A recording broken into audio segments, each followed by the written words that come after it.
And we're live.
No, this one.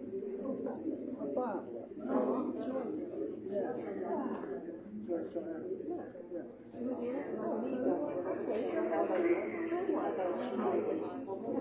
Oh, that's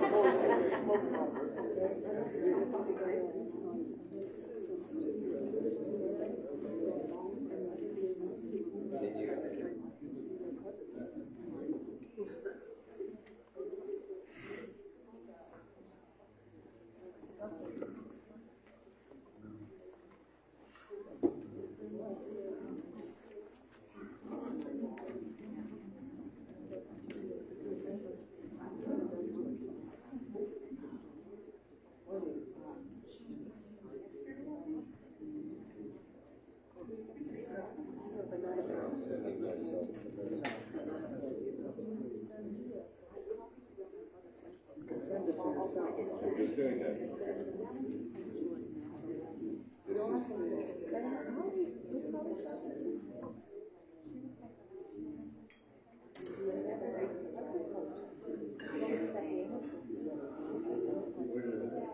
is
Surgery,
Mais non, ça l'a fait. Je pense qu'il faut juste que je garde.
Right. So I don't remember it.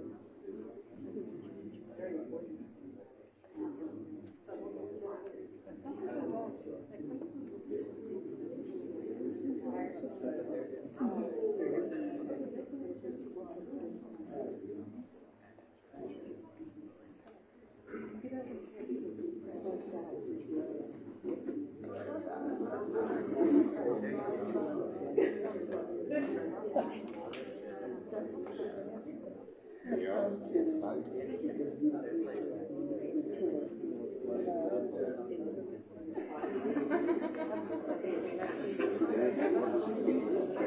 by sitting our seat and then I beat out. Let me find everyone else.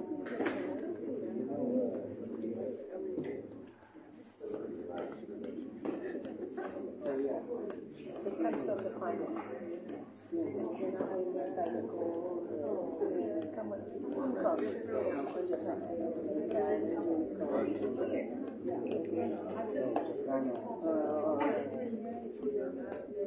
Oh, yeah.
Hi,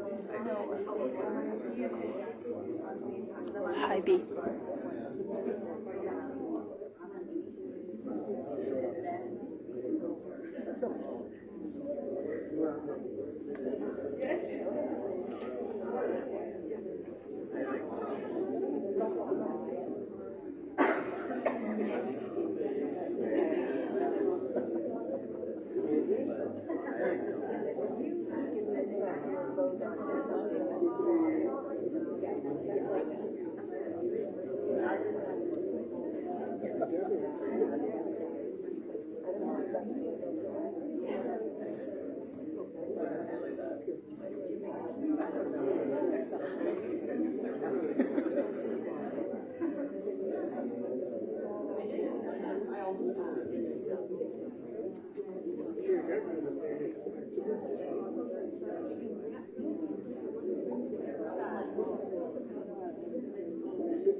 Good evening, everyone. My name is Rahul Verma, Artistic Director of the Teesri Duniya Theatre. I'm Ehab, Lotayef, the director of the play. I will start by a land acknowledgement. Teesri Duniya Theatre acknowledges that Jigjaga, the land it operates on, was founded and continues to be a colonial settler state. We recognize this land as the unceded territory of the Ganigahaga and other indigenous peoples. And we gratefully acknowledge them as this land's past, present, and future stewards. Teesri Duniya Theatre is dedicated to educating itself and engaging audience about the colonial forces and processes shaping our present-day life. And it is important also at the present time to acknowledge that the settler colonialism that we acknowledge of Canada is taking place in Palestine for last 75 years. So Canadian land acknowledgement will have no meaning if it did not acknowledge the other indigenous lands colonized by the colonizers. That we want to very strongly emphasize for us to begin to think in that direction. We believe in decolonization to restore justice and build a just relationship between the indigenous and non-indigenous peoples. We commit to using the power of the theatre to represent and support reconciliation, reparation, recognize indigenous nationhood, reform the state constitution, and build an equal relationship across all people.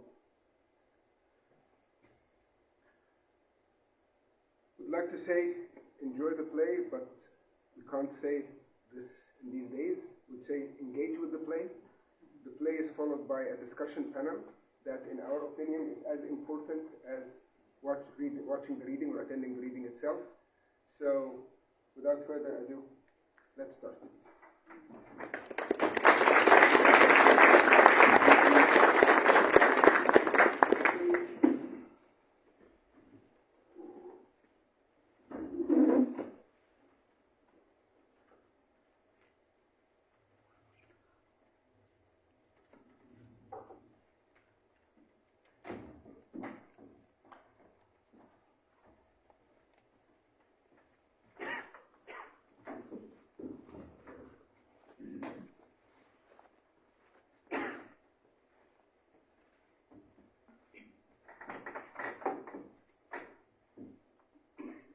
Tell her it's a game. Tell her it's serious. But don't frighten her. Don't tell her they'll kill her. Tell her it's important to be quiet. Tell her she'll have cake if she's good. Tell her to curl up as if she's in bed. But not to sing. Tell her not to come out, even if she hears shouting. Tell her not to come out. Don't frighten her. Tell her not to come out even if she hears nothing for a long time. Tell her we'll come and find her. Tell her we'll be here all the time. Tell her something about the men. Tell her they're bad in the game. Tell her it's a story. Tell her they'll go away.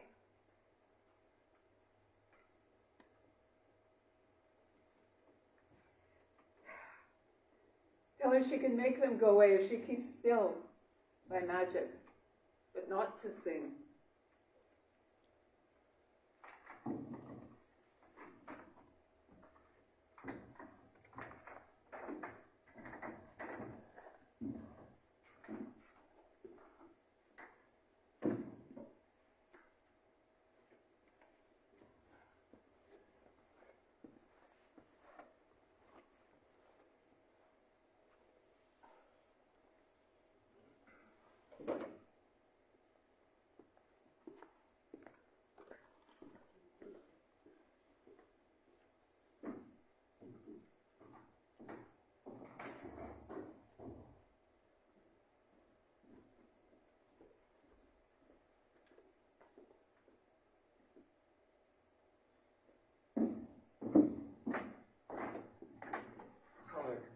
This is a photograph of her grandmothers, her uncles, and me.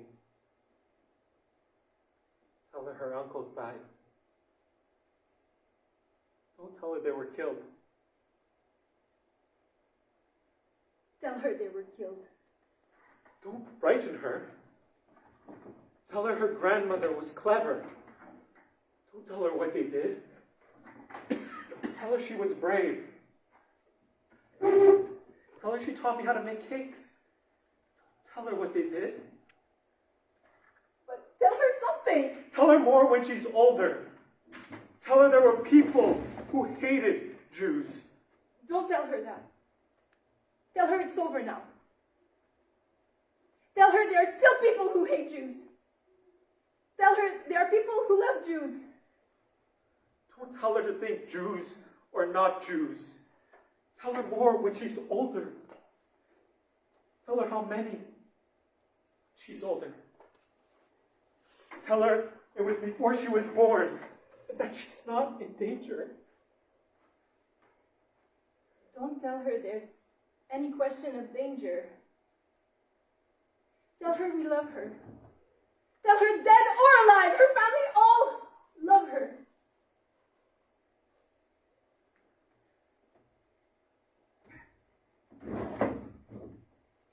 Tell her her grandmother would be proud of her.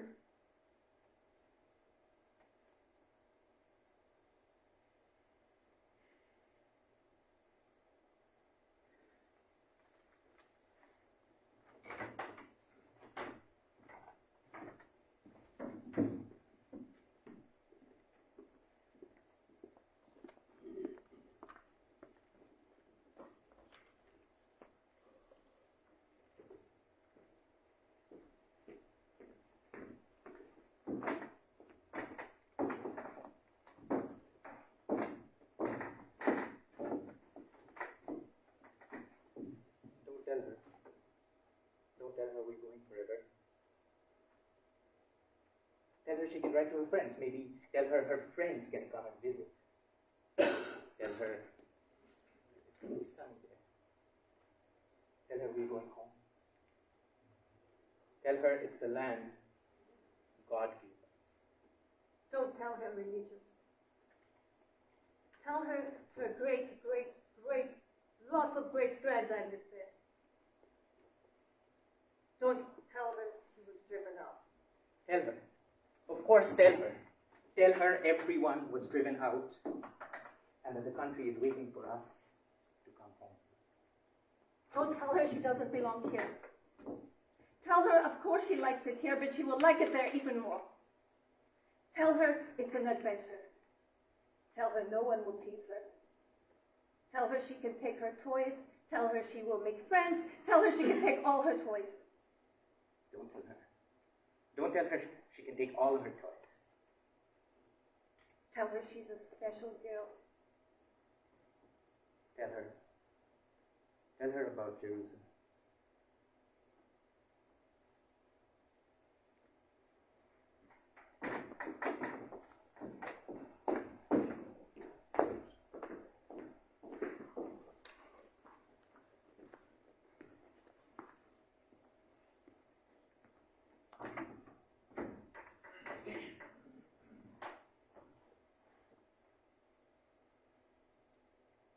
Don't tell her who they are.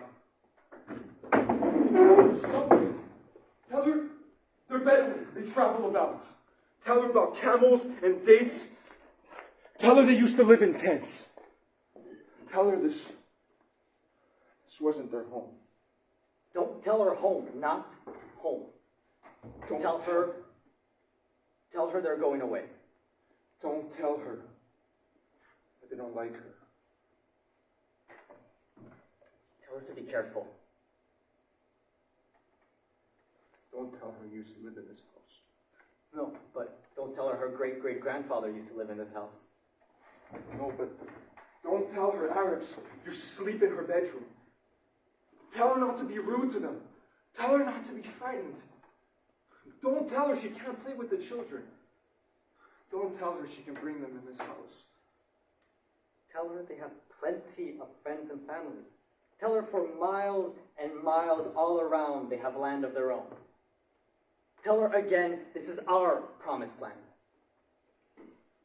Don't tell her they said this was a land without people. Don't tell her I wouldn't have come if I'd known. Tell her maybe we can share.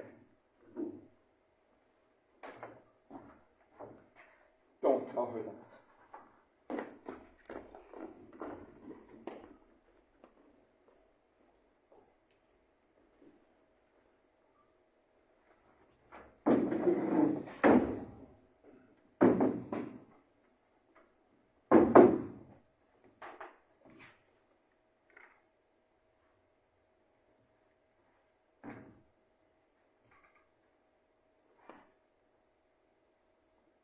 Tell her we won.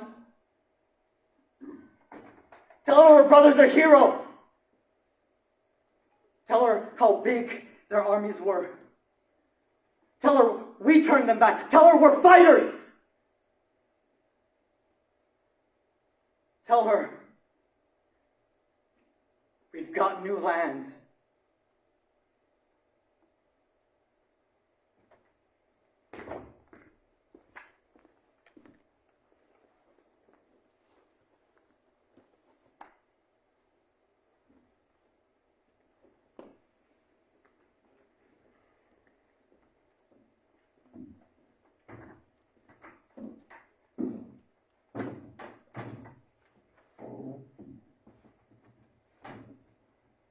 Don't tell her.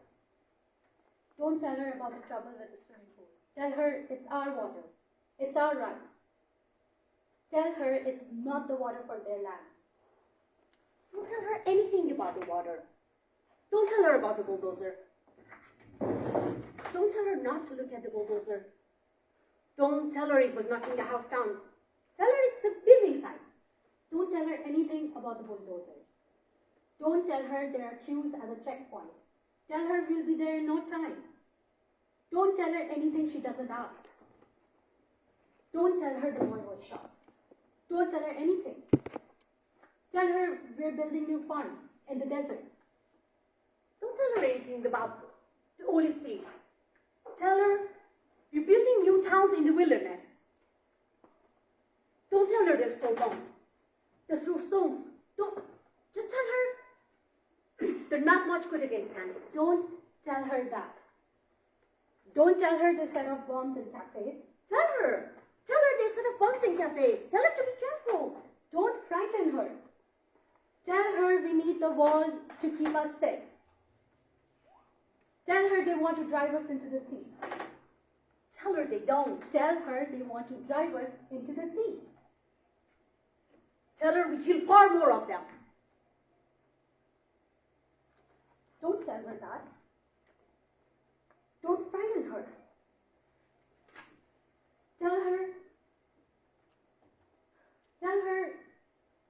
Tell her we're strong. Tell her we're entitled. Tell her they don't understand anything except violence. Tell her it is us who want peace.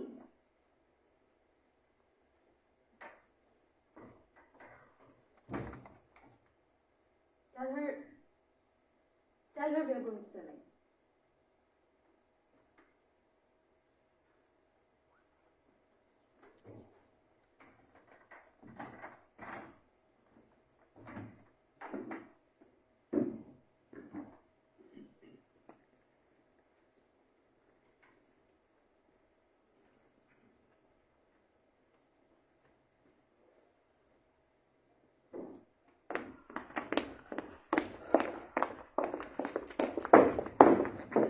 Tell her she can't watch the news. Tell her she can watch cartoons. Tell her she can stay up late and watch Friends. Tell her they're attacking with rockets. Don't frighten her. Tell her only some of us have been killed. Tell her the army is coming to our defense. Don't tell her her cousin refused to serve in the army. Don't tell her how many of them have been killed. Tell her the Hamas fighters have been killed. Tell her they're terrorists. Tell her they're filth. Don't! Oh, don't tell her about the family of dead girls. Tell her you can't believe what you see on TV. Tell her we killed the babies by mistake. Don't tell her anything about the army. Tell her about the army. Tell her to be proud of the army. Tell her about the family of dead girls. Tell her their names. Why not? The whole world knows. Why shouldn't she know? Tell her there's dead babies. Did she see the babies? Tell her she's got nothing to be ashamed of. Tell her they did it to themselves. Tell her they want their children killed to make people sorry for them. Tell her I don't feel sorry for them. Tell her not to be sorry for them. Tell her we're the ones to be sorry for. Tell her they can't talk suffering to us. Tell her we're the Iron Fist now. Tell her it's the fog of war. Tell her we won't stop killing them until we're safe. Tell her they're animals living in the rubble now. Tell her I wouldn't care if we wiped them out. The world would hate us more is the only thing. Tell her I don't care that the world hates us. Tell her we're better haters. Tell her we're chosen people. Tell her when I look at one of their children covered in blood, and what do I feel? Tell her all I feel is happy it's not her.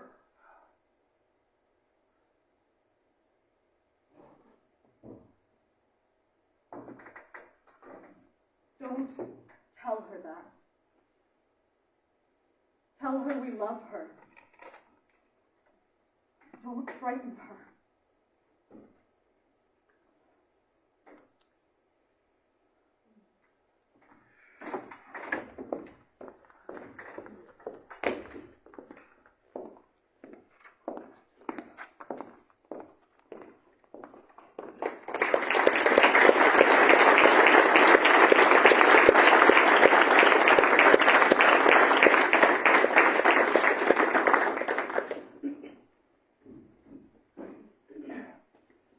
ask you to stay for a discussion we're going to host right now.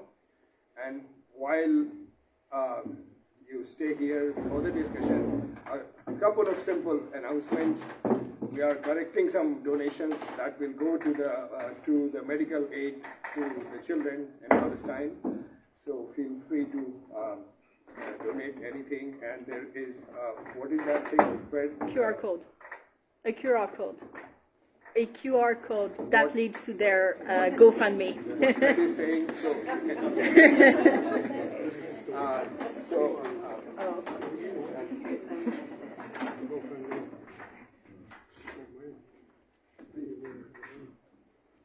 Sarah, would you join us, please?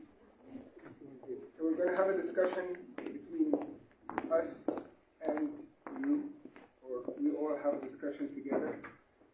I'm going to be the MC for this discussion. Unfortunately, we wanted to have a panel that includes Palestinian, Jewish, and other, but unfortunately in the last minute our Palestinian panelist had an emergency and she can't be here, but we're going to have the discussion together nevertheless. Who was she? Who was she? I'd rather not say because of her personal situation. So we're going to discuss together whatever you want to express yourself. We will offer Sarah an opening word if you want, Rahul an opening word, and then we'll take it from there with your intervention. So, Sarah, maybe you can introduce yourself as well. Sure. Yeah. Hi, everyone. My name is Sarah Boivin, and I am a member of the Montreal chapter of Independent Jewish Voices. We are a national level organization of Jewish people organizing in solidarity with Palestine. We've been active for about 15 years. Yeah, so that's my brief introduction. I think as an opening comment, I'll just say I really appreciate everyone being here today. It's a very difficult piece of theater. And yeah, I want to acknowledge how heavy the words sit, I'm sure, for many of us in the room. They're not abstract, they're very real, and they're stories that are being used to justify mass murder right now as we sit here. One thing that really came to me in reading the play that I think I'd like to start with is that the progression of these stories of experiences, this idea that Israeli aggression is linked to Holocaust trauma, is a story that I want to emphasize that the Israeli state propaganda is really weaponizing that in this moment, and has weaponized and taught that narrative as a kind of a natural story since its inception. So it's something that I think is deeply felt and believed by individual people that, somehow the experience of the Holocaust defends the atrocities that Israel is committing today. But I really want to emphasize that that is a state-driven narrative that is taught to people. It's not a natural response to experiencing that kind of collective trauma, and that there have always been people who they themselves survived the Holocaust, or whose entire families were killed in the Holocaust, who always recognized the absolute injustice of Israel's violence against the Palestinian people. So I think that's the context that came up for me with the play that I wanted to bring in to open the discussion.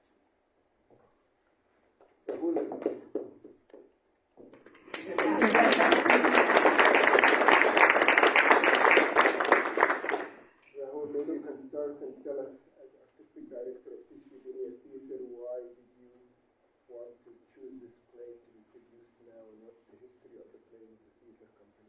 Louder. Louder? I'll project. And can you lower those lights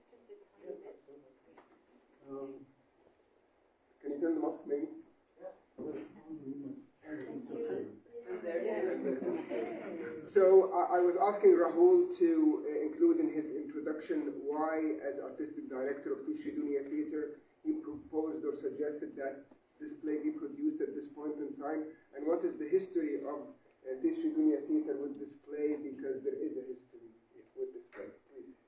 So, yes, so thank you very much, Ehab. But as an opening remark, one thing I want to say is what I should have said at the very start, is a very big thank you to the actors, all the actors who on an open call responded to us and took part in this wonderful presentation that we just saw. So thank you, actors.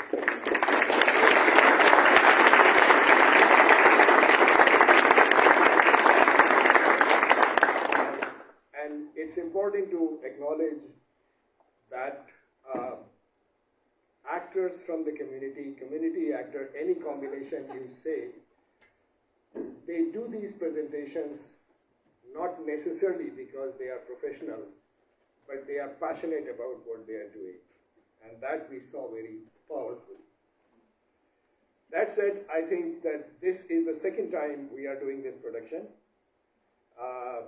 First time it was done 14 years ago at the Geordie Theatre space, under the same historical situation that there was gross violence in the occupied Palestine, and this was our way of responding. Teesri Duniya Theatre has the ability and a passion and commitment to respond to the political situations when they occur, and sometimes preempt the political situations that we ought to be addressing. So this play is done from that perspective. A question often is raised that me, being a South Asian, why was I so interested and moved by this question of Palestine? Very simple. That Palestine continues to be the only place that is still occupied when the rest of the world somehow has freed itself in Africa, in Asia, in everywhere else. And the Palestinian colonization has become a matter of debate whether it is colonized or it is not colonized. When and the division of the world, and this is very clear. All the countries of the global south, all the countries that are recognized with their appearance, their darker skin, are on one side, 11 Western nations are on the other side. It raises many political concerns, geopolitical concerns, and it is for that reason that very unique situation, a continued colonization, Canada acknowledging a settler colonialism, but the Canadian population is not moving a step forward to see, well, what I'm acknowledging of 150 years ago is happening right in front of me. I want to say something artistically about this play, that why I chose to do from artistic director's point of view. It is one of the best plays that I have read, seen, and heard about and known about, which is very economical in 10-minute piece, and it uses very simple lines and leaves very complex questions to be answered, and it is one where aesthetic of the design is not as important as the relationship and the content that is spoken through these actors. So a very beautiful thing about this is that anytime they say tell her, or also say don't tell her, both times a truth is being suppressed. So that's my opening remark, and I think there would be other questions I will hopefully answer during the discussion.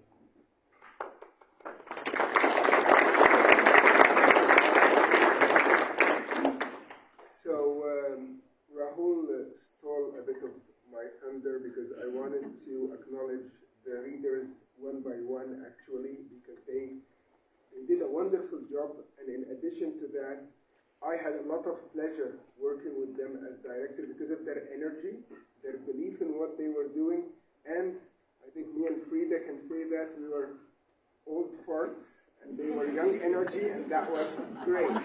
So, For yourself. so I wanted to stand up one by one, and then we'll get back to our discussion. Maushumi first. I'm going alphabetically by last name. Sarah. Debdeep. Hailey.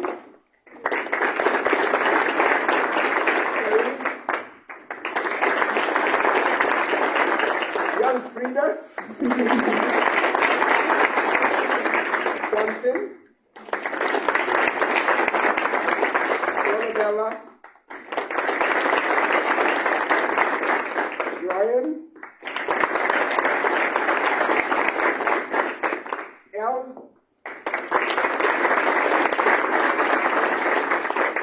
Jonathan.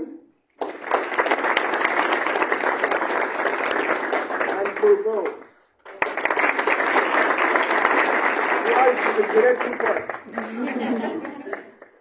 Thank you very much.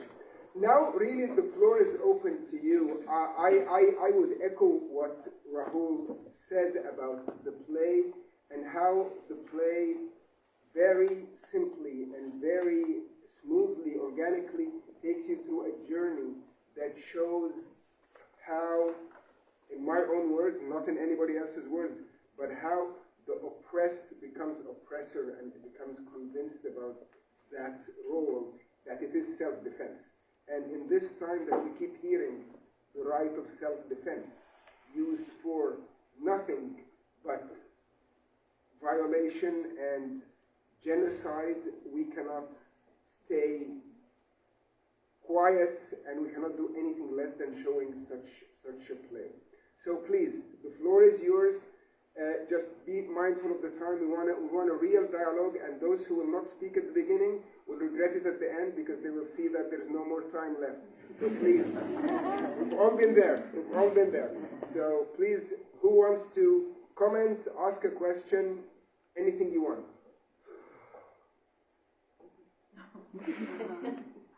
Corbeau, go ahead.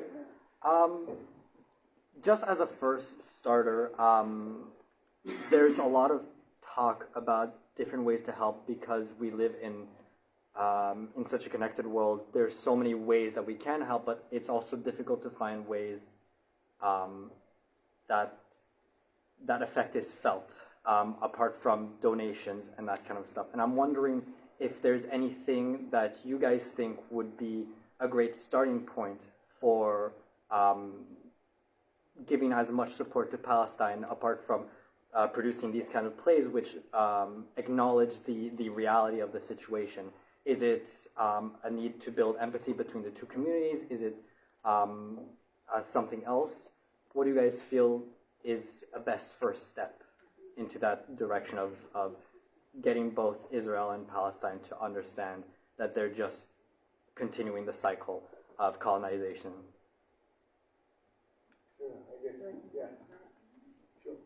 Sure.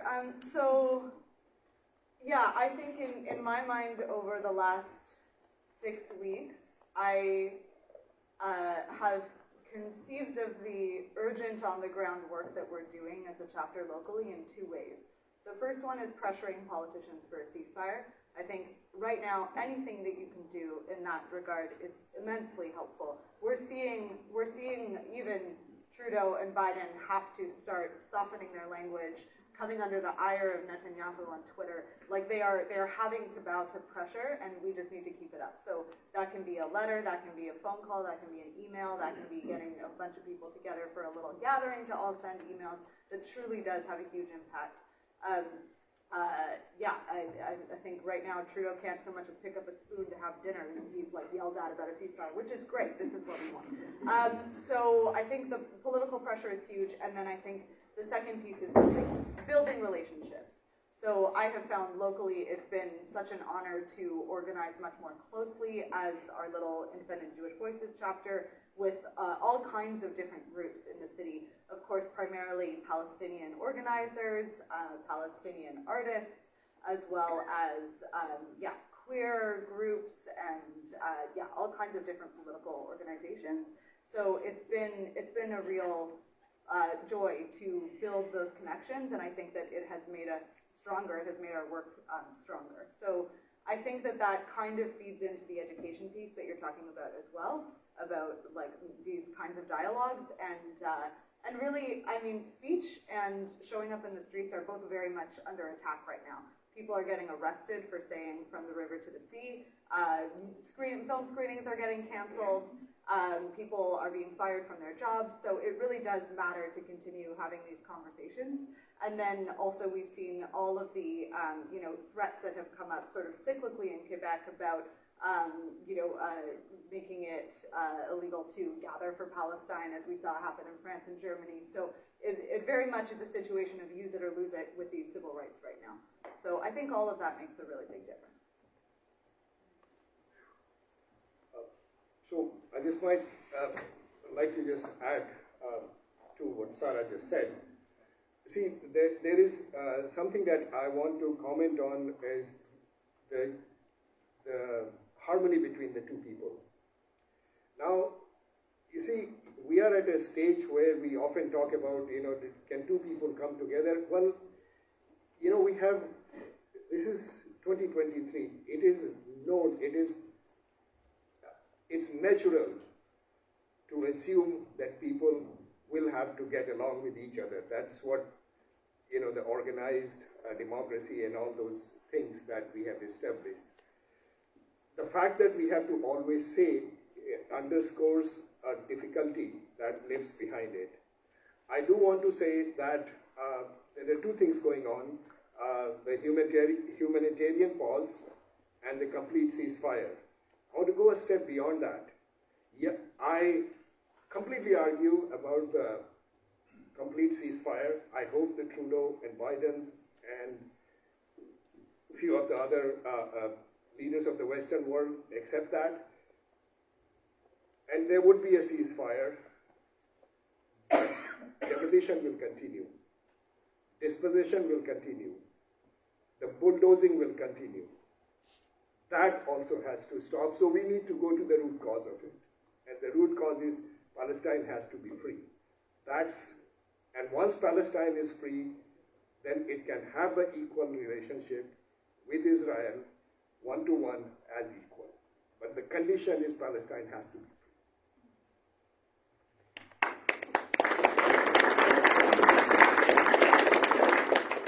Yes. My name is Montgomery. I'm the coordinator of Montreal for World Beyond War. Fantastic play. I wish more people would see it. I wish you would do some repeats of this performance. It's really a different way of showing people reality, showing them the truth rather than just the news. And I just wonder about the angle of, I've done some volunteering with the Colonial Solidarity as well. I noticed that when the October 7th attack happened, Trudeau was busy shoring up supporting Indigenous communities who he'd never noticed for probably years. They were astounded. Why is he visiting us now? So you can see that Israel is the funhouse mirror reflection of the Canadian reality, and they want to just keep that down because they don't want what you just said, a nation-to-nation relationship to develop here, God forbid, where the Indigenous people of Canada would be able to deal one-on-one and have their own government, not a puppet government, not a fake, not what they call it. The Indigenous government, it's a colonial government that's established by our government. It's not their real government. Their real government is not respected. That's why we have pipelines.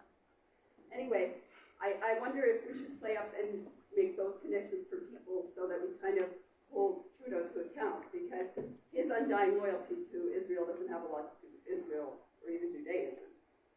It's about the colonial solidarity, the colonial reality here.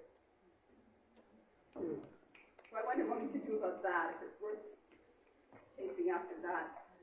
angle and sort of trying to make people understand the connection between the West's support for Israel and our own colonial situation. Yeah, thanks so much for that.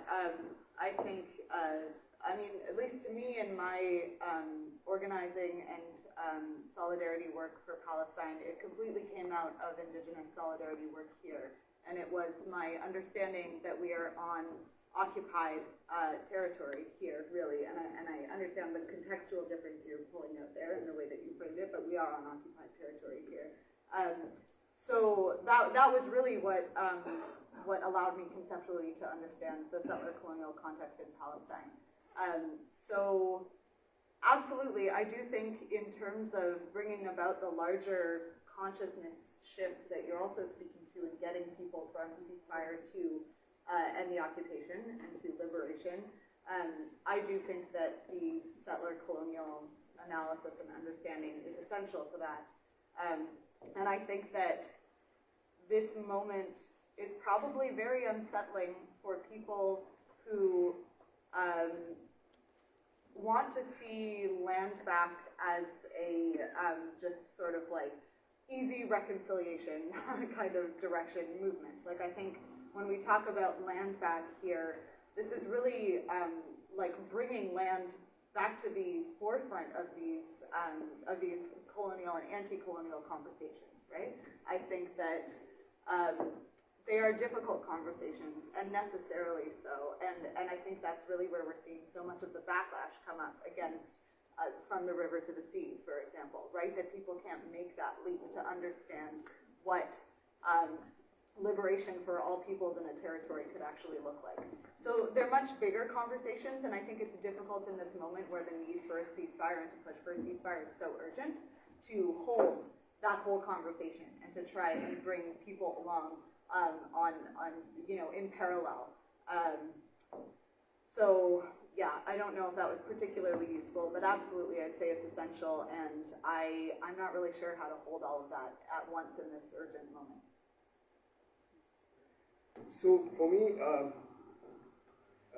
thank you very much for that question. A few things triggered me in this particular theme. Yes, I think that settler colonialism in Canada, and I have been making connection of the settler colonialism in Canada to that of Palestine for the longest time, when my community, that is a theatre community, began to acknowledge the so-called land acknowledgement, and I was very uncomfortable because I believed that it was not true. I still believe it's not true. But at the same time, I'm from India. I am not an Arab, I'm not a Muslim. I'm an accidental Hindu, which I do not practice, but I do not dismiss it either. I met PLO soldiers in India because at that time, the government of India had a position of a committed support to Palestinian liberation. So that has changed by the very nationalistic, autocratic, Hindu fundamentalist government that exists in India today, which has made the life of all Muslims and all non-Hindus or dissenting Hindus very, very difficult. That said, I want to comment on the fact that colonialism is historical in Canada.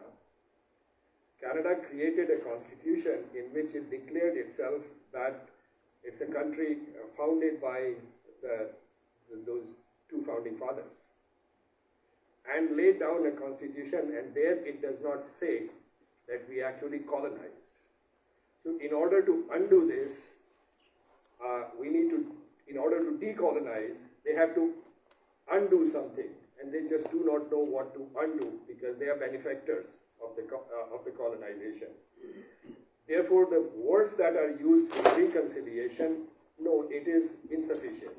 It has to be reparation. It has to be retribution. It has to be restoration of justice. And that has to be measurable.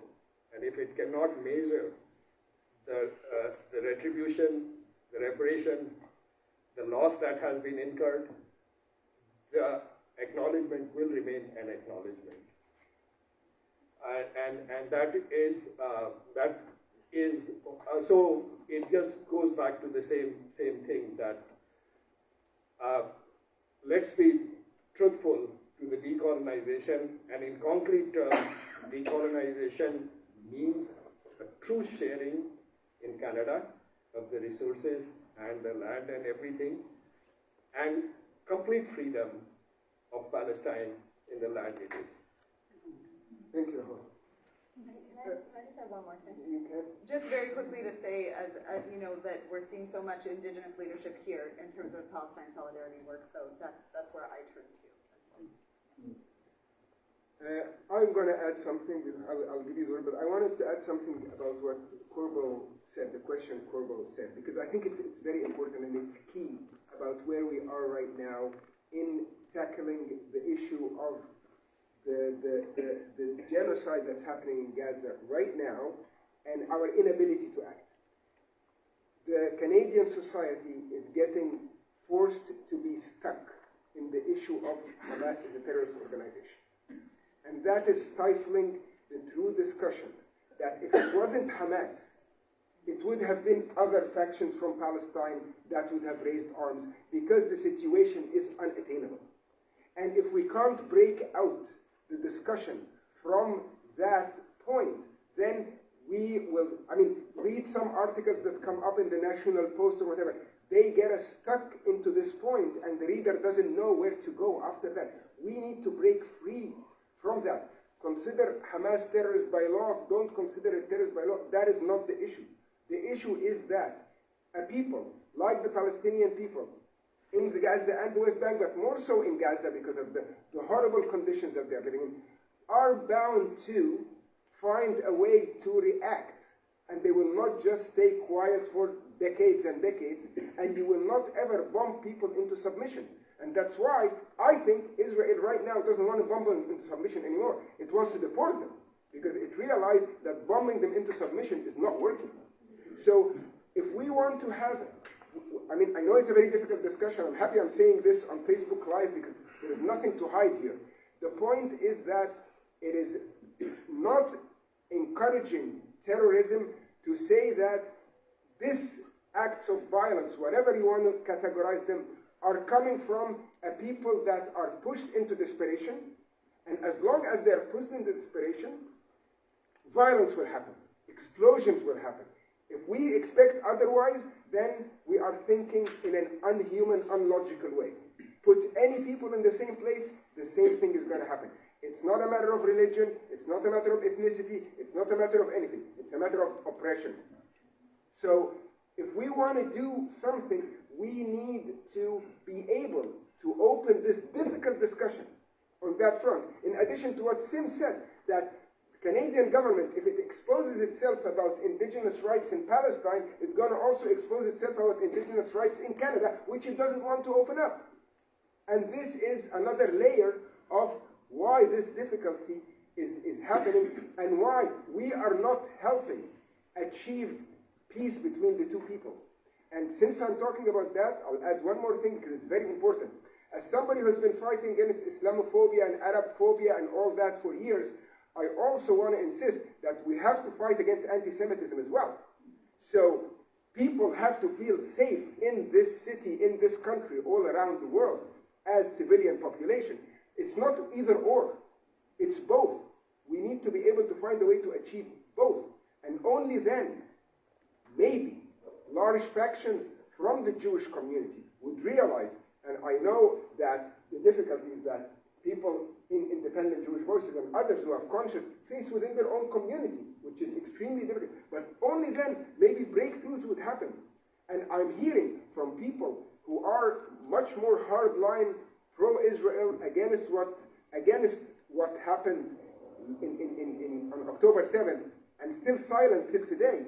But even they are starting to acknowledge that it's unsustainable. We need to find a solution that's long-term. I spoke too much. Stephen first and then I just wanted to highlight my feelings about how relevant this play is today. I think it was first came out in 2006. Right. And what we can see since that time, since this is talking about a play historically of what we tell our children about our history and who we are. And since that time, we can see in Israel that you have one of the few countries where the young generation has become more conservative and with the extremes of racism, intolerance, than the earlier generation. And that's not to excuse what the earlier generation did. But that's a reality. The fundamentalism, all you have to do is look at Netanyahu's cabinet, and you hear what their ministers say about ethnic cleansing. They don't wait for people to say, oh, this is ethnic. They wear it as a badge right on their hearts. And so the relevancy of this play is important. What are we telling our children? And, you know, the second thing is that one of the main propaganda pitches that is put forward now is that somehow the history of the conflict began on October 7th. And what this play does, and other plays before that, is it counters that narrative. Anybody who has followed the history of the conflict knows that this is a continuation and an accentuation of a problem that's been going on for decades. The last thing I'll say is that I think the role that we play here in North America is absolutely crucial. And the kind of pressure that's needed to apply to the United States, to our government here, is absolutely crucial, just like you said, Sarah, in terms of the support that Israel needs to maintain this occupation. Jimmy Carter proved that with resolve and determination, you can have a peace settlement that works and holds. Of course, Sadat was killed because of it, but nonetheless, negotiations work. Everybody said that about South Africa. They can't live together. They can't work together. Everybody said that about Northern Ireland. They can't do that. Well, it can be done. The future can change, and in the forefront, of course, is the Palestinian people and progressive Jews who are assisting in trying to change this occupation. But we have an important role to play as well.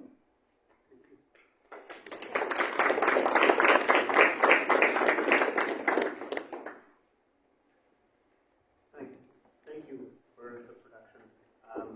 Would you stand up and try to raise your voice? What I wanted to ask is for guidance, perhaps for everybody, but certainly for me, because I don't have an answer to this question, but it occurs to me, and has occurred to me for quite some time, that the cause for the Palestinians lost a lot of ground with the new definition of anti-Semitism that all our governments have been told that they have to accept or have been pushed to accept. It's a definition of anti-Semitism that, in certain senses,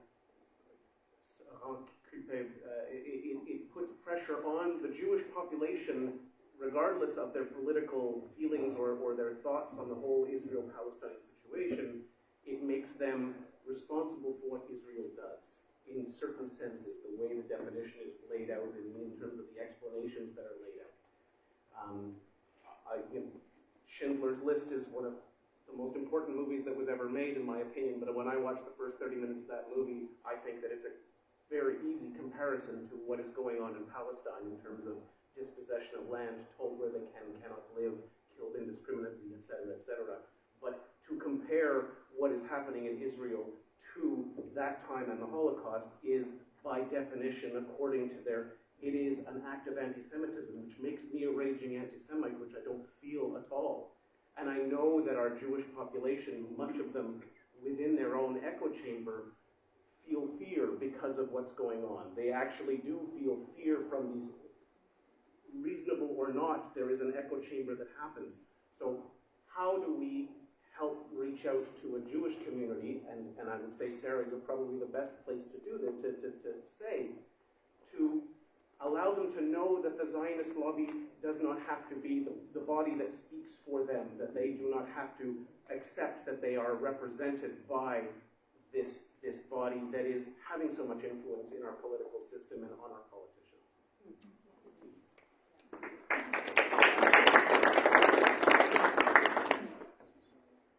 Yeah, I think, thanks for the question. I think that for those who don't know, the definition that was being referenced was the IHRA definition of anti-Semitism, or the International Holocaust Remembrance Alliance, I believe.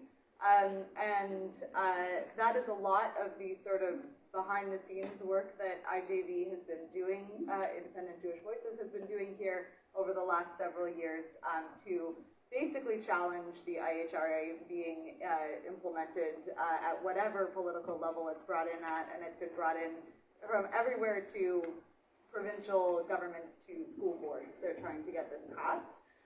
So absolutely, I'd say that that joining organizing work against the IHRA is a great way to get involved and have that actual impact.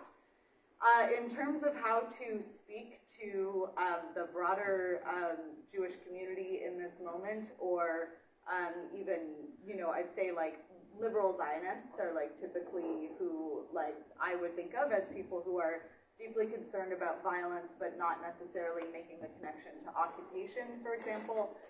Earlier this year at IJV, we put out a letter, an open letter to Jewish Canadians concerned about democracy in Israel.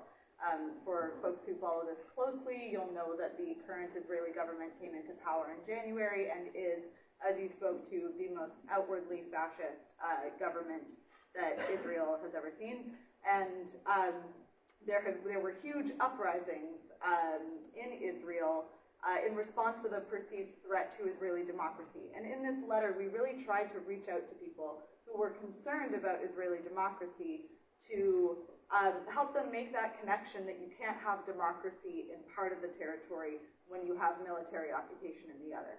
It just doesn't work. So that's one way that we try and build these kinds of outreach initiatives. I would say in this particular moment doesn't really feel like a potent opportunity for outreach. I think it has been very divisive, and we've seen a huge number of new members to IJV, which has been great, and I think that there are a lot of people in the community who have really found the courage to say, this isn't right, and I can see it, and I'm going to say it, and I have been so proud to see those numbers swell of Jewish Canadians speaking out. And I'd say for those who are very afraid right now and who are being told repeatedly to be afraid by leaders of Jewish institutions, by our own political leaders who are sending cops to walk kids to school in Jewish neighborhoods. Cops do not keep us safe, they keep us scared, and the Jewish community is being inundated with cops right now because we're being told. So absolutely, a lot of people are being told to be afraid and are responding with fear, and I personally don't think this is the moment where those people are reachable, unfortunately. Yes, please. I think Sarah said this is a difficult conversation. I have to say this has been very difficult for me. I may not be very popular in this room after what I hear. I was really hoping to come here to have a more balanced view of things, and I'm finding a completely one-sided point of view. And I find it incredible that you can talk about it and not mention that 1,400 Jews were most brutally killed. Suddenly that doesn't play into the situation. And that there are still 230 hostages being held. We all know that if those hostages were released, there would be a cessation in the fighting that would be much more meaningful. So I'd like to bring back some kind of balance into this conversation, because the reference to colonization in Canada, I don't think has any relevance at all to this conversation. As I said, I'm sure I'm not. Yes, colonization is a huge subject to talk about, and over here there was a bunch of people that came from somewhere else and took over. But I think one could fairly say that the Jews had a pretty good right to the land that they're in. And I find it very difficult to just say, well, from the river to the sea, well, you know, there's nothing wrong with that. But what the hell does that mean? It basically means in the charter of Hamas, wipe out all Jews. So you can't just go and say, well, we should have free speech. I can't go into a theater and yell fire. No, I can't go and say, sure, whatever. What are you saying? You know, and then you say, you know, I mean, just before, yeah, you were kind of balancing it out a little bit that you mentioned it. And I don't really know where to begin, except, you know, in full disclosure, I'm the child of Holocaust survivors. I'm 99.6% Ashkenazi, and I feel this stuff viscerally, you know. Someone was saying maybe I have inbred PTSD. I don't know. So maybe I'm not objective, but intellectually I'm objective enough. And, you know, I like what you said, because you're an accidental Hindu. I'm a Jew who studied Hinduism and believe it's a wonderful religion at its source. What they're doing in India now is a whole other thing that I want to get into, but it shouldn't be about religion. It should be about humanity, and it should be about fairness, and it should be about, you know, personally, I think religion is way outgrown in the world. We're way too conscious and aware for that, and it's the cause of all problems. And I have to say, objectively, that when I look at conflicts around the world and over the past years, you know, the Islamic faith has been involved in a lot of them, especially it started in India. So I think you can't have this conversation without understanding that Iran is involved. You can't have this conversation without understanding that Jews and Palestinians are human beings who have no trouble getting along if it wasn't for outside people pushing them around. This is a proxy war. And unfortunately, it's being used. And now we see the situation which is unbearable to see. I don't want to in any way say that this is not genocide or it's not unacceptable. I'm saying that you can't solve this problem by pretending that Hamas is an elected body who's governing fairly. It's not. Its charter is eliminate Jews. I may be wrong, correct me if I'm wrong, but it's a very complicated situation because it's not really the people who are involved that are making the decisions, in my opinion. And I also just want to add that I'm completely opposed to the Netanyahu government and everything that they're doing. I'm not trying to say that it's all okay. I'm just trying to say that I don't feel that it's been a balanced conversation up until now. First, I am happy that you had the chance to speak, and I am always for hearing different points of view, and it's good to hear you in the room. And believe me, I personally tried in many times to have discussions where people, because if you don't hear the other point of view, you won't be able to counter it or answer to it. So it's good that you're in the room. It's good that you express your point of view. I'm sure the panelists would have something to say about what you said, and then we'll go back to the audience. Can I just add one thing, because I have to just finish one thought, and that is that the Palestinian and Israeli division of this land on several occasions was agreed to and accepted by Israel and was refused 5 times. We all want a 2-state solution. But my question is, why has it not happened? And in 2005, if I understand it right, this is the last thing. We're getting a whole... Israel did leave Gaza. Okay. And so I don't see why you call it occupied land in Gaza. Okay. That's the last thing I want to say. I just wanted to make one statement here, and I know we haven't been here for a long period of time to discuss this, nor are we going to. But what we have to realize is if we're whether it's a nation or a people. We need to influence all the outside forces out of that area that are playing, as my friend said, a very key role in this affair. Very key role. Thank you. Sarah, then Rahul, then Sarah.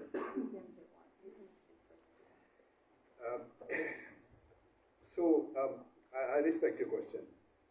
And I want to say this thing that right on that table is a statement written on behalf of our company, which, without any reservation, takes side in protection of all lives, the Jewish life as well as Palestinian lives. So there was no specific moment in the play and in this discussion to commemorate that and remember that. So that's just because of the context here. But the statement is on that table, you can just read it. So on that question, there has to be absolute respect and balance, and that all lives, civilian lives, outside of the war, have to be considered and respectfully remembered, and no question about it. The second question about the balance is the war.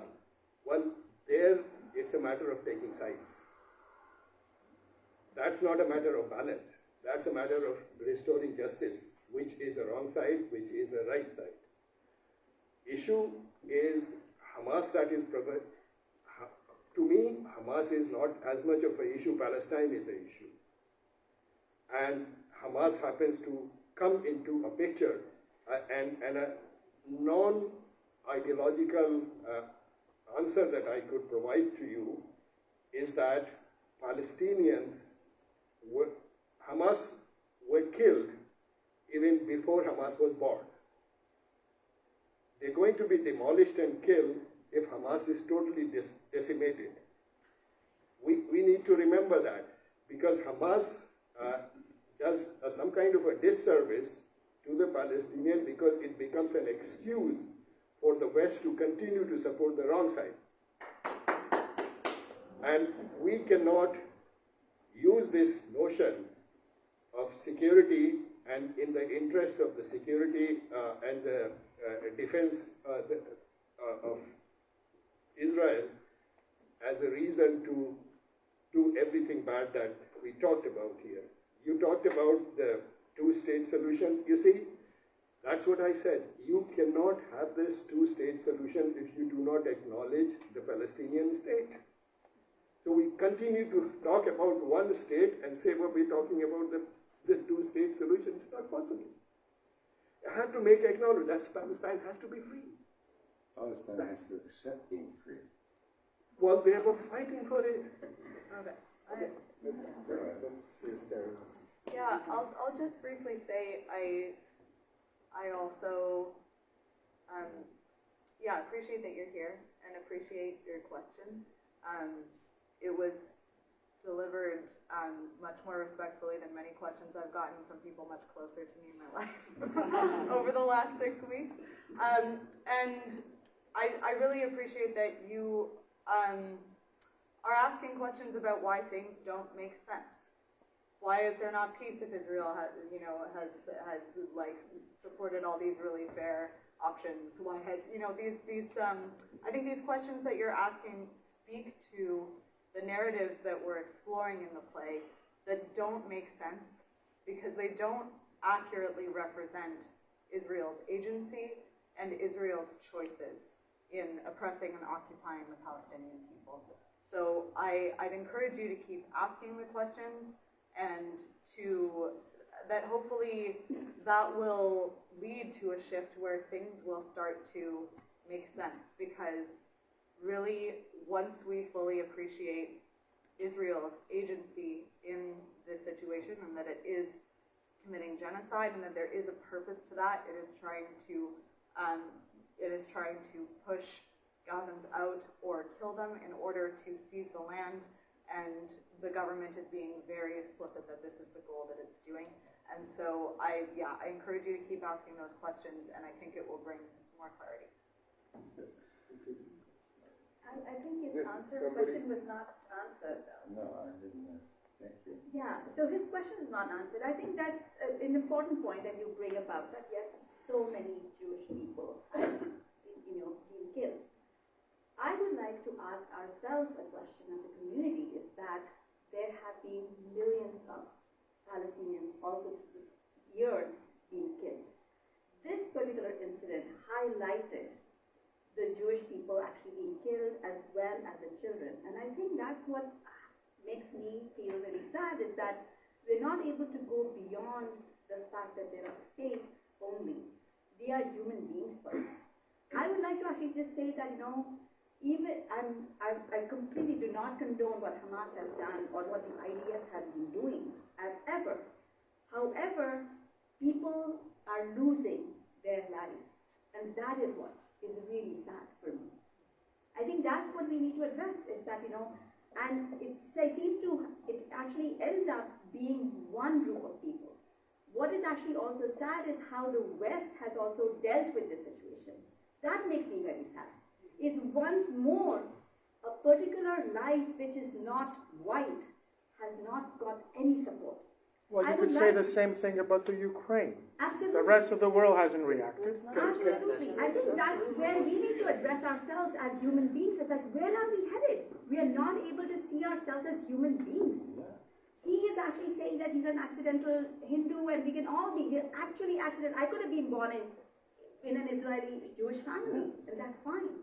But that doesn't make me stop from saying what Sarah is saying. Is like, let us actually try to see how are we going to be able to be answering our children in the future. Exactly what the play is actually asking us this question.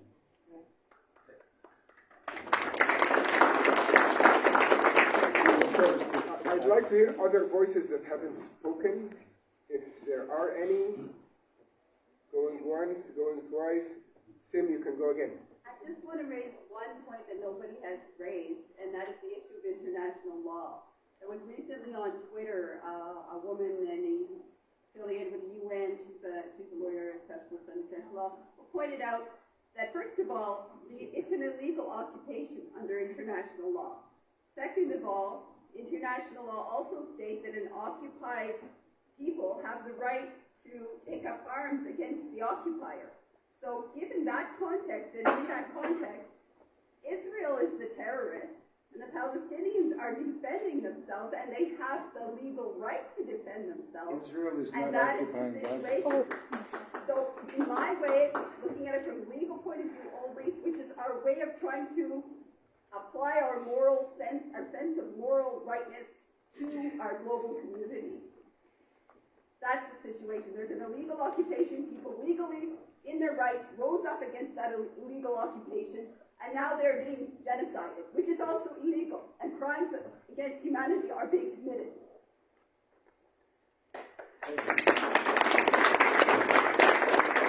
One thing I just would also want us all to, like Sim was, when we quote things, let's please try to, there's a big public here and we don't want to correct each other, but there are certain things that are right or wrong.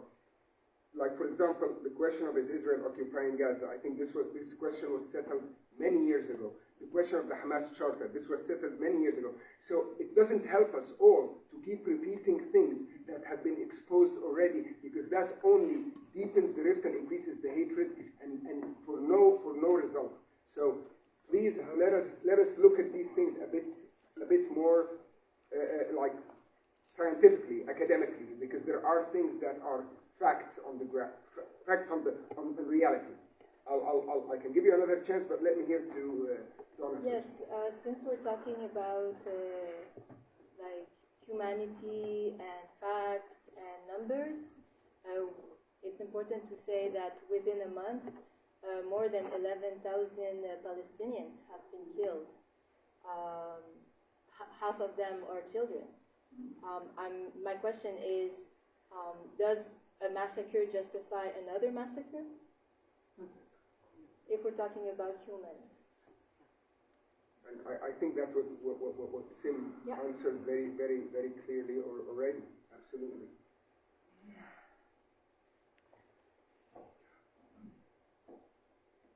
Please. I think also in the interest of speaking of in the interest of speaking of numbers as well, I think it's important to acknowledge, in light of some numbers of hostages that have been brought up, that there are currently 10,000 Palestinians being held hostage who have been taken from the West Bank, manipulated, told that they were being given work and taken hostage and numbered, which is very reminiscent of something that we all know. So I think it's important to acknowledge how little light is being shed on these 10,000 Palestinians who are being taken hostage versus the several hundred Israelis who, like the world, has taken up arms. And really the Israeli government has no intention of saving the hostages. Thank you. Yes. I found it very interesting today where we talked about sometimes being in echo chambers. I think we referenced echo chambers within the Jewish community. Coming here today, I felt like almost we are in our own echo chamber too, that as soon as someone heard some different point of view here, making noise, shutting him down, this was a very interesting kind of discussion I never expected to come to. And coming here, and I'm sorry to say, but hearing excuses for Hamas over there as well too, I never expected that within this community to hear that too.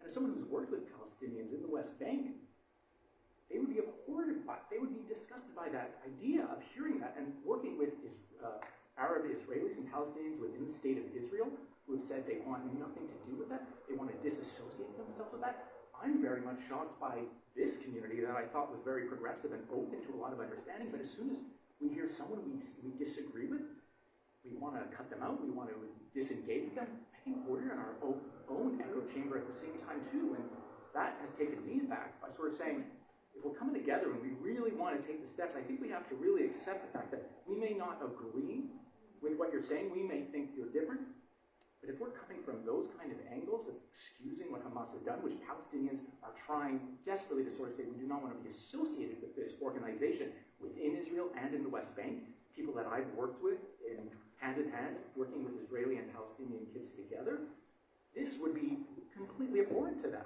So I think in honor of, let's say, the Palestinians that I have worked with, we need to honor them, their voices at the same time, and really say, I might disagree with you, but I am going to allow you to speak, because this has been a bit of a shocking thing. I think we were coming together to learn more and grow together, but what I've seen is more division and bringing us further apart together. I implore you to come together more and more and take these steps that may be challenging and working together to build these blocks together, because I don't know what hope we have left if we're going the opposite way. I would like to say thank you, but I don't think anybody shut him down. Yes. I don't think. I heard people shutting him down and making side comments around. He had more time to present himself than anybody. The other gentleman who added up was also given the chance. So yes, echo chambers are dangerous, and yes, the room is tilted in a certain direction. I'm not gonna say that is not true. But on the other hand, you are not acknowledging the amount of pressure under which the Palestinians and the Palestinian citizens of Israel are right now not to be able to talk. Now, Israel for them is becoming a police state, like many other dictatorships that we see around the world. I've also seen the polls from Palestinians themselves who've talked about coming together to make boxes to work with Israeli citizens where they don't want to fight against their fellow brothers and sisters who happen to be Jewish or Druze as well too.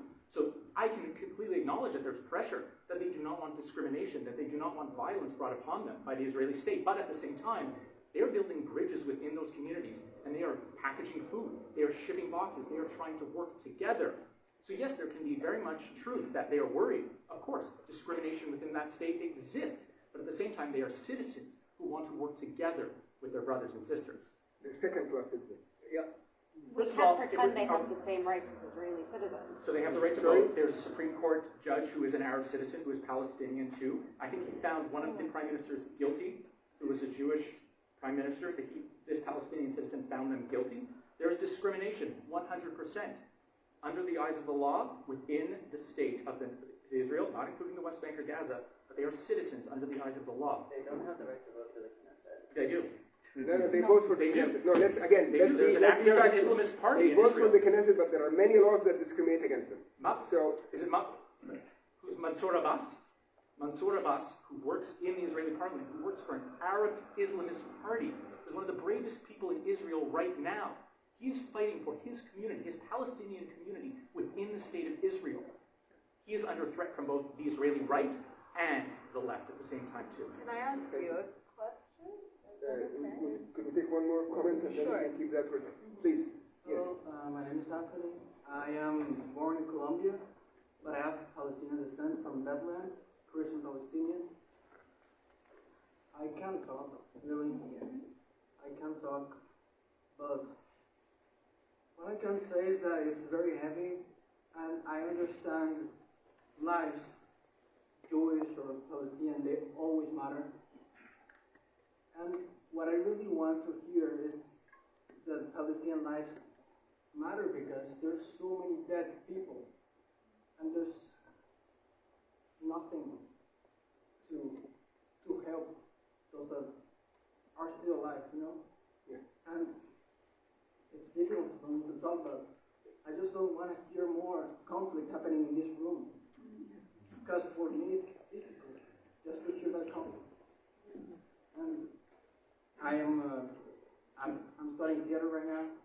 I really appreciate it because it's the first time that I ever read a Jewish play that it's a critique, or let's say a pro-Palestinian view. I really appreciate it because when I was in Colombia, when I arrived here, I didn't see a pro-Palestinian view, but thank you for all that.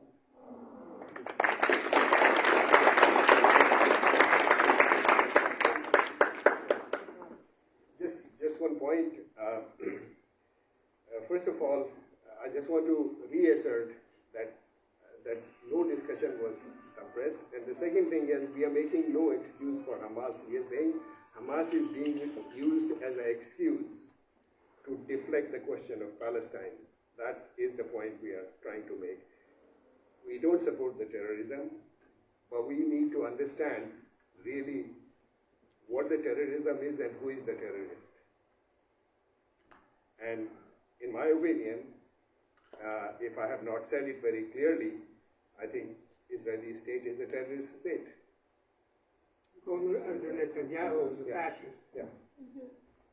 But unfortunately, he got into power. Yeah. Sure. Yeah, I really appreciate your comment at the back, and sort of it feels like you brought us back to a more grounded place, which is, I really think, what the play was trying to do also. And so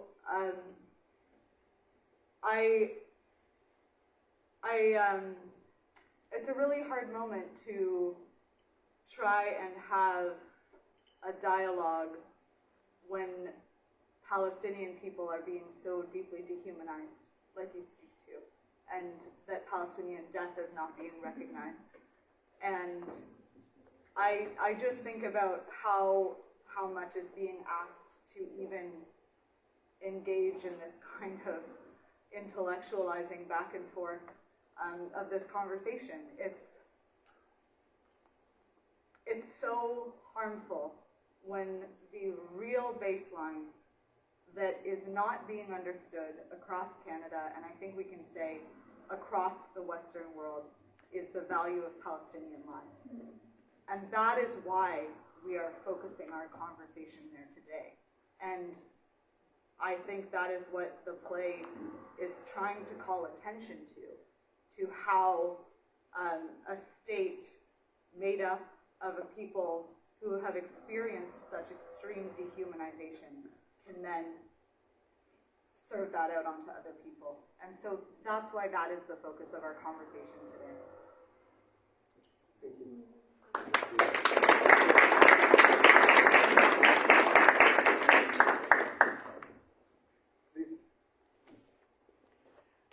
First of all, I'm happy that people here understand that it's not a Hamas-Israeli conflict, it's not a Gaza-Israel conflict, it's a Palestine-Israel conflict.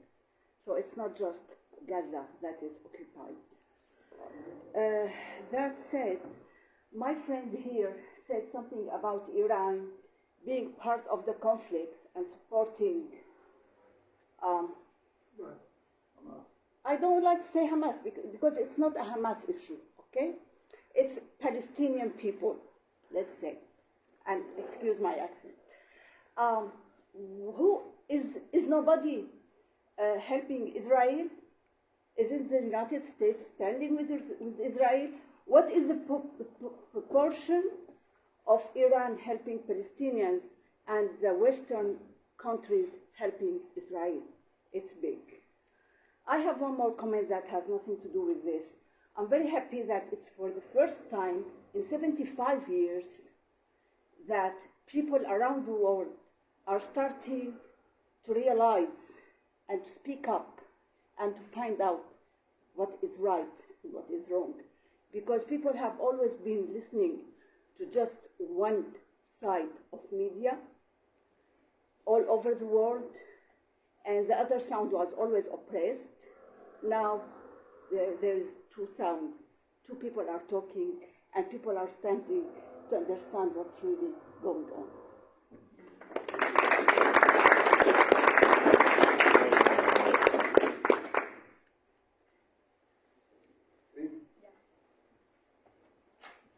I am Lebanese, and I lived 6 wars. 2 of them were waged by Israel. So, apart from that, I'm an educator. So the thing is, I believe we have our own experiences, and we learn from those experiences. They do impact us, and they leave their traces. So we cannot unlearn. Like, I am Lebanese, you are so and so and so. So the thing is, we cannot unlearn. We live this kind of turbulence. We have our own internal conflicts, and we think, should I take revenge or not? I have the chance or not? But now, as an educator, I think one thing is, as you said, my friend, there is the Western world to one side, and there is the other. Now I think, okay, Hamas had its own expectations from Iran, Iraq, whatever, and Israel had its own expectations from different countries. None of them were met in the eyes of Israelis or the Palestinians. So what do we learn from this? Now, in our age group, we need to learn, read more, and be objective. But for the children, this is my imagination, and I think we need to teach our children to think for themselves, to read a lot, see a lot, criticize, think above their heads, and we do have a job in education. We'll have to make changes in the curricula to make our children think for themselves.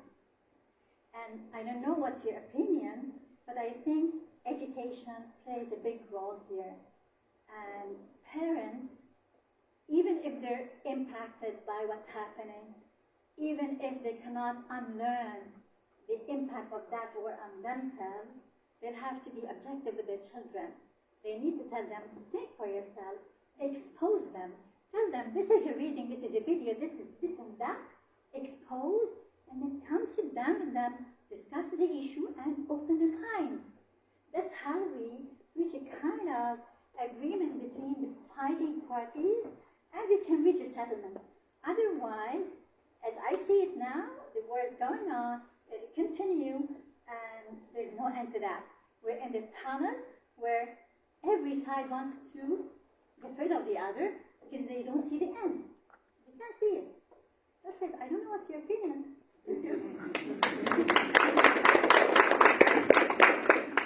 Yes, please. I think it's important to note that Can you stand up again, please? Just so everybody can. I think it's important to say that Jews don't want to get rid of Palestinians. But I can't say the same for the opposite. Oh, really? Well, hang on. May I? Please. I think that there's a saying that says if the Arabs put down their, I say Arabs, but if the militants put down their arms, there would be peace. If the Israelis put down their arms, there would be no Israel. Israel moved in, there was given by the world community, a country, within the day they arrived, they were attacked by 7 countries. So it's like, this goes back a long way. It goes back way before what happened on the 7th. And I come back to the point before that this lady was making. The Gaza, and perhaps correct me because I don't understand it properly, but in 2005, Israel unilaterally pulled out of Gaza, and there was an opportunity there. And instead of building another Singapore or another beautiful city, it became a military zone. And since then, it's been non-stop attack on civilians with rockets and attacks and so forth. There was an opportunity. I don't think it happened. The question is, why not? And I come back to it, that you can't take Hamas and Iran out of the equation. Because if the people were... Or the Americans. Or the Americans, exactly. If you allow the people in the region to work together, like this gentleman was saying, I'm sure we would have peace. But you can't have this conversation without taking the rest of the world into it. And the military complex and all the money that's involved. And this is, we talk here today about 10,000 people, which is a tragedy. Assad killed 500,000 of his people. Let's So why are we only focused on this problem? And it has to do with being Jewish. Okay, so we have 5 minutes left. I saw Hailey's hand up. I saw Stephen's hand up. So let's get those 2 comments and then one more hand there. Okay, we'll try to get those. Hailey? Yeah, I just wanted to very quickly say I'm also Jewish. I grew up in the Jewish community. And I think it's important that we try not to base what we're saying on anecdotal evidence of, I don't see, as you were saying, that you don't see hatred towards Palestinians in the Jewish community. And again, it's like, I don't want to base this on something anecdotal, but my experience has been completely opposite of that. My close family members of mine, I have heard the most horrid things, and in the wider community that I have been a part of, the wider Jewish community that I've been a part of, I have heard so many absolutely horrifying things coming from my fellow Jewish people about Palestinians and Arabs and Muslims as a whole. So, it's not to say my truth is the only truth and your truth isn't true, but... I've heard the same things about Jews. Oh, absolutely, yeah, So absolutely. that's not the place to go. Yeah, but as a Jewish person who's, fairly involved in the anti-Zionist community in Palestinian liberation, I've never been treated badly by any Palestinians or Muslims or Arabs, despite being a Jewish person.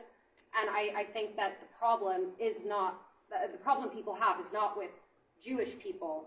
The problem is with an occupying force treating an entire group of people as if they're subhuman and as if they do not have the same rights as us. What, just because we're Jewish?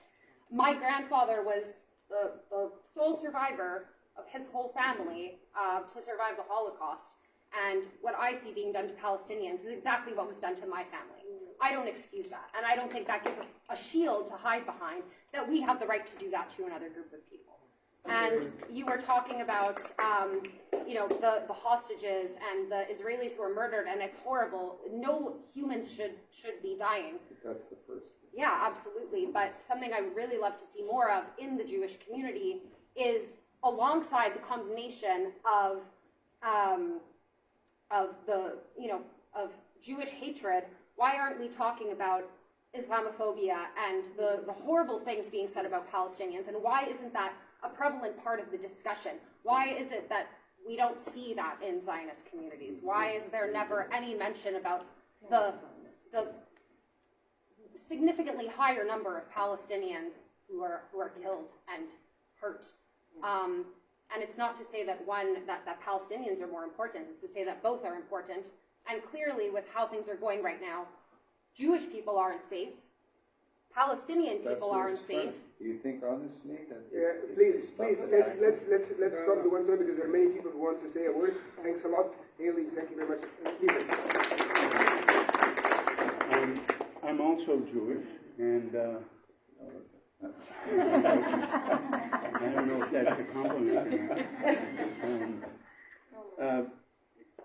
My father didn't have a, he's not a survivor of the Holocaust, but when he was a young child, his mother threw him in a hole in their shtetl, in the village on the Ukraine-Russian border when the Cossacks went through the village. And so I grew up with those stories. I grew up with nightmares about the Holocaust.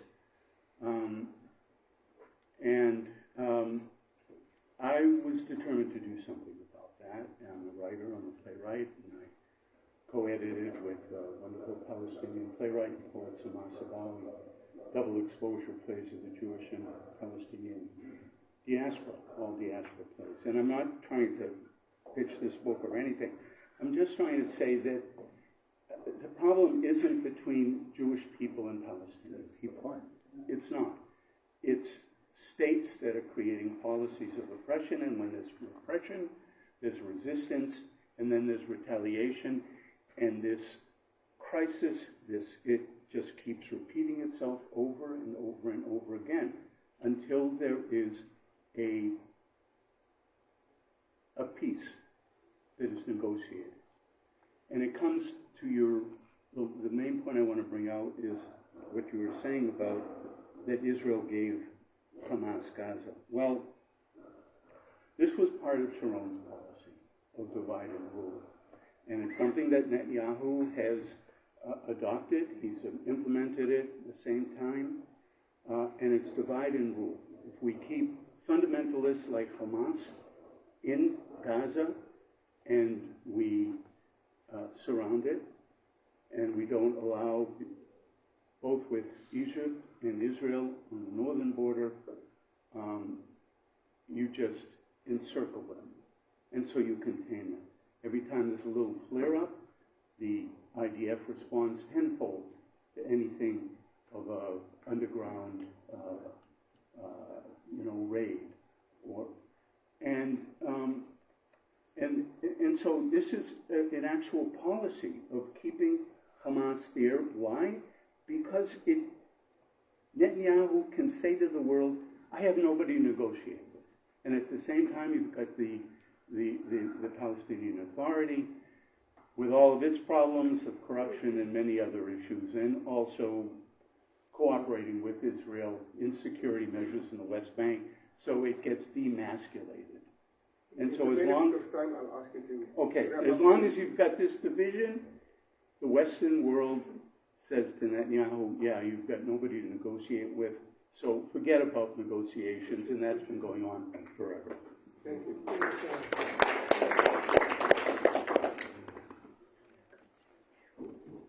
I might regret this. My name is Ehab Badawi. I'm a Palestinian. My parents were born in northern Palestine in 1943. I'm taken out in 1948. I'm not the greatest public speaker, so please be patient with me. My work is telling me to reduce my stress. Best way to do. I just want to start with saying I admire the work that has been done here, and I've never been in a room. I think I'm the only, it seems like I'm the only Palestinian here.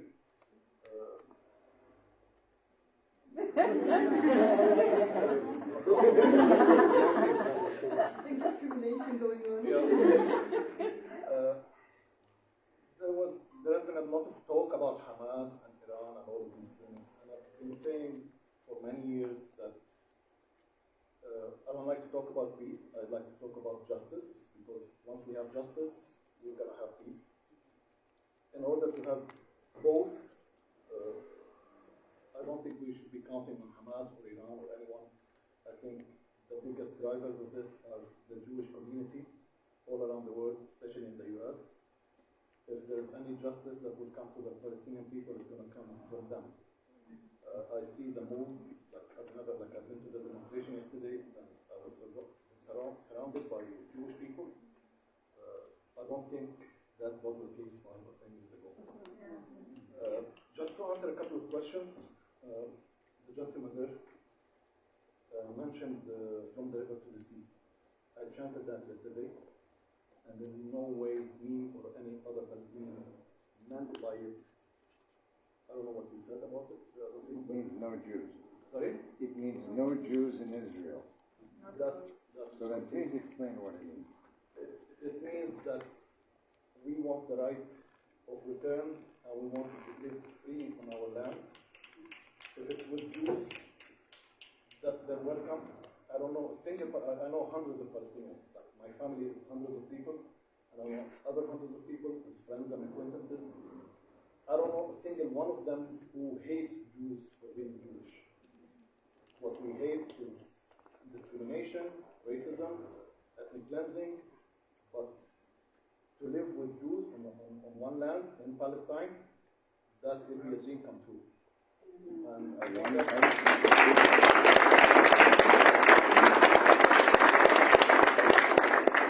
and I think that peaceful people here are a big part of this, and I think this will happen one day.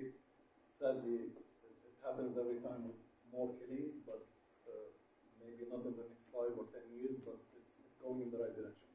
From your mouth to God's ears. Sorry? Thank you.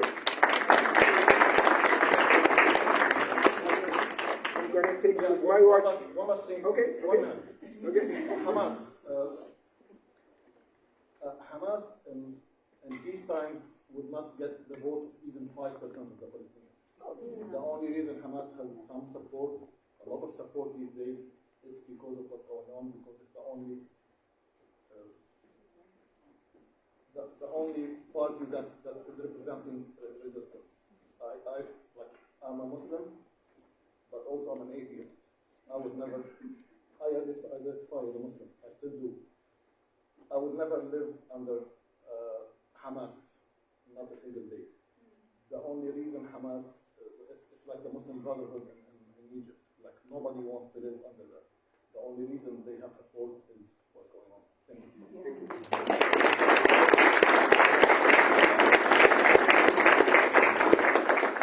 So, since my watch not only tells me we're already past time, but it also tells me I also have to relax, I'll give my friend Brenda the last word, and then we'll close with words from the panel.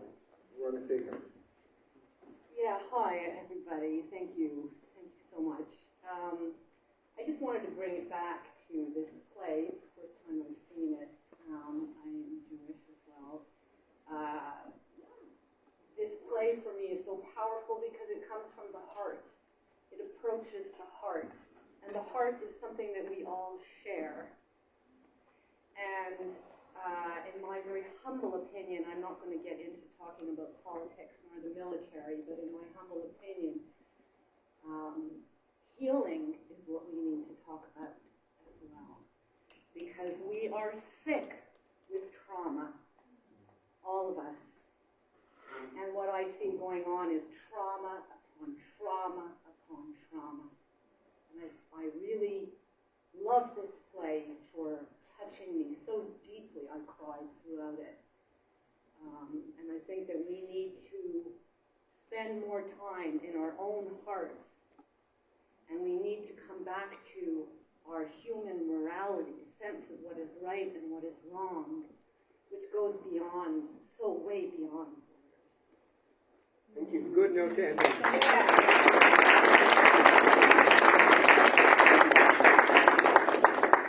Rahul, last words. I want to thank you all very much. The fact that we all overstayed and remain in the discussion, it underscores the need for us to have the discussion, which is the most productive way of building, as my friend just said, justice and therefore peace. So, we will continue to have this, use the theater as a way, as a platform to have these discussions. Next week, we'll be presenting, my name is Rachel Corey, and after that, the monologues, the Gaza monologues. The purpose of that is generating a dialogue. And with that, I want to thank all the actors, the director, Sarah, the organization, Independent Jewish Voices, with whom we collaborated, and all my staff for all their work. Thank you very much.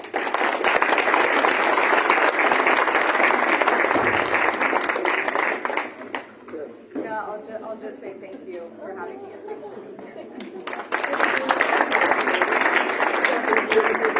And discussion is what we need. Come next week for Rachel Corey. My name is Rachel Corey.